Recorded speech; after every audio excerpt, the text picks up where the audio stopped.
Hello' everyone, আজি আপোনালোকলৈ খুব সুন্দৰ চিকেন ৰেচিপি এটা লৈ আহিছোঁ। আশা কৰোঁ আপোনালোকে ৰেচিপিটো চাই ভাল পাব।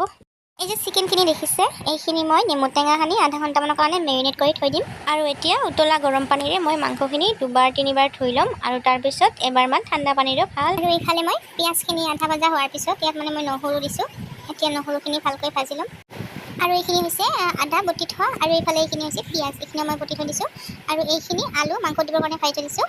আৰু এইফালে মোৰ পিঁয়াজখিনি ভাজা হৈ গৈছে, ইয়াত মই মাংসখিনি দি দিম। হালধি দিছোঁ, সোৱাদ অনুসৰি নিমখ দিছোঁ, আৰু এতিয়া ভালকৈ লাৰি চাৰি 5 মিনিট ঢাকন মাৰি থৈ দিম। আৰু এইফালে ঢাকনি মাৰি থোৱা মাংসখিনি ঢাকনিখন গুচাই ভালকৈ লাৰি চাৰি তাত মই বটি থোৱা আদাখিনি দি পেলাই আকৌ ভালকৈ লাৰি চাৰি ঢাকনিখন মাৰি থৈ দিম। 5 মিনিটমান পিছত আকৌ ঢাকনিখন গুচাই ভালকৈ লাৰি চাৰি তাত মই বটি থোৱা পিঁয়াজখিনি দি দিম, আকৌ ঢাকনিখন মাৰি থৈ দিম। 5 মিনিট পিছত ইয়াত মই এতিয়া আলুখিনি দিছোঁ, এইখিনি দিও মই ভালকৈ লাৰি চাৰি আকৌ ঢাকনিখন মাৰি থৈ দিম। আৰু একেবাৰে শেষত দিছোঁ মই জিৰা মছলাখিনি দি পেলাইও মই ভালকৈ লাৰি চাৰি 5 মিনিটমান আকৌ ঢাকনিখন মাৰি থৈ দিম। আৰু এয়া অৱশেষত পানী দি দিলোঁ দেই, এতিয়া আৰু হ'বই আৰু। এয়া আমাৰ মাংস ৰেডি হৈ গ'ল, এতিয়া আৰু খোৱাহে কথা। আজিলৈ বাই বাই।